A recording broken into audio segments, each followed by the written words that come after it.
All right, everyone, we start off today talking about the scuttlebutt behind the possibility of a Glennyoungkin run for the GOP nomination in 2024. Now, unlike with Asa Hutchinson and some of the others that have joined in, this is a person with reasonable name recognition, having won in the state of Virginia, of course, against Northam. So he has an advantage, I mean, if he gets in, if he were the nominee, of being a fairly popular political figure from a state that's up for grabs but leans slightly left at this point. Virginia is an important one. You could definitely do worse as far as starting off. In fact, of the people that have joined the pack, Trump has one of the biggest disadvantages of the candidates, admittedly so, because where's he from? New York, and now currently residing in Florida. Florida is heavily tilted DeSantis, and of course, if there's a falling out between the two of them, whoever gets nominated might not get the endorsement, and either way, you could hazard yourself in Florida. It would be a bad idea, but it's a plausible one. And New York, of course, is going to go for the Dems. Even if Trump were to take on Lee Zeldin as his running mate, I think he'd fall short, although he would get a lot closer than any other recent Republican running for the office. The same would be true for anyone if they chose Zeldin as a running mate. It would basically be a Hail Mary to try to knock New York out, compensating for any honking in other states. It would be quite something, and the political map would end up having to be scrapped and completely redrawn if they pulled it off.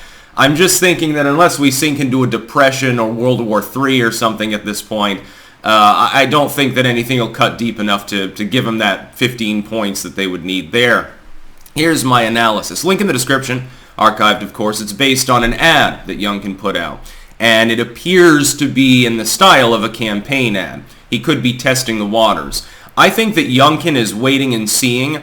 And if DeSantis chooses not to get in, several people are likely to get in. Youngkin, I think, would be one of them. He's got the competitive state advantage, so he's got a little bit of a boost in Virginia, an important state with quite a few electoral votes. He's got the name recognition. I would point out that he has one weakness, though, and that's the fact that Glennyoungkin effectively only won because Ralph Northam fucked himself. The Democrats in Virginia massively overstretched on the abortion issue, number one, and then you had the whole kerfuffle over schooling in the state at the 11th hour. And that's how Youngkin effectively won his position. It wasn't because he was a terribly strong candidate, although he is a reasonably decent candidate. He's reasonably well-spoken. He's in the right age range, etc. Again, he's got that state advantage. There's nothing terribly wrong about Glennyoungkin. It's just that he got his start in that political arena mainly because of the mistakes of his opponent. On multiple levels. That was a big thing. By the way, Virginia became effectively the lightning rod that shattered the old abortion debate because it was the point at which the Dems had overstretched with their basically partial birth abortion bill. Hey, it's okay if the baby's already crowning and you decide, no, just kill it.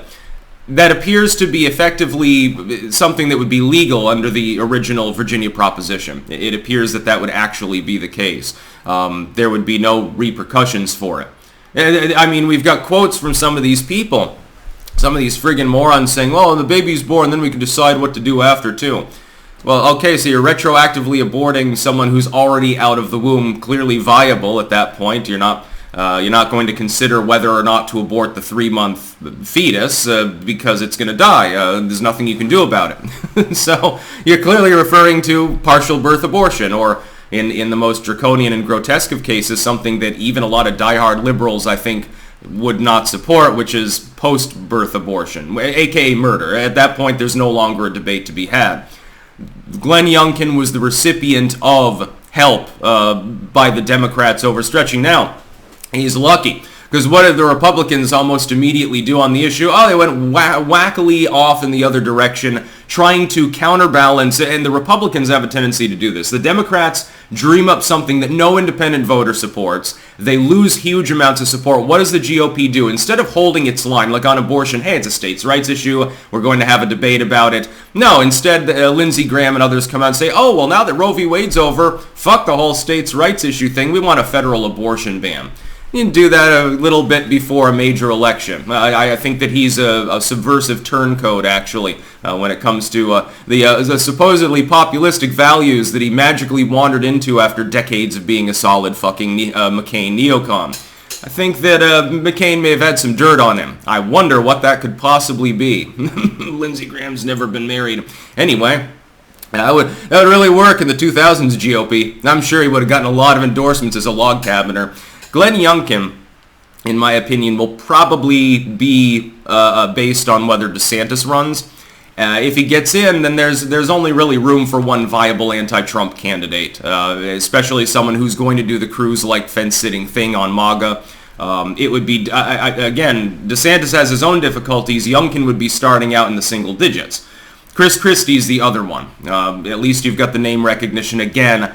Christie's not going to be nominated. He's killed off his political career. He's alienated MAGA, and by being associated with MAGA, he alienated the neocons. He's not really palatable to independent voters, and one of the things that he did before leaving office was shut down all the beaches during the government shutdown there, and then go with his family to go and sit on the beach like a beached whale. And it's sort of like Chris Christie could roughly be a Kim. He's like the right-wing version, supposedly marginally conservative version, actually, of Lori Lightfoot. He's very similar. You'll remember during the COVID lockdown, she went and got her hair did. And got criticized for this and said, well, I have to go on TV a lot, so it's not the same. I'm allowed to violate my own rules and laws under this state of emergency here. I'm allowed to go out and do whatever I want. You peons stay home, otherwise you make grandma sick. Chris Christie did the same thing, and he's also a NIMBYist, so keep that in mind. Youngkin does a bit better. He's got, I think, I don't know who has more name recognition between the two of them, Christie or Youngkin. Pence also could be crazy enough to get him. It's looking like, flip a coin for each of these people. It's looking like if DeSantis sits out, you end up with a packed field. If he gets in, you might get one more person. It could be Youngkin. It could be Pence, which I think would be hilarious, and I hope that he does get him. The more you water down the TDS sufferers in the field, the better. Pence can have the Republicans that are just straight up TDS and were to begin with. DeSantis can have the Republicans that liked Trump, that like Trump's policies, but not Donald Trump himself. And then Nikki Haley can have the dying off boomer McCain, hypercons with their warmongering. And Vivek Ramaswamy can have maybe the marginal Rand Paul but didn't endorse Trump as a person vote. And then there's your field. Trump ends up winning the nomination.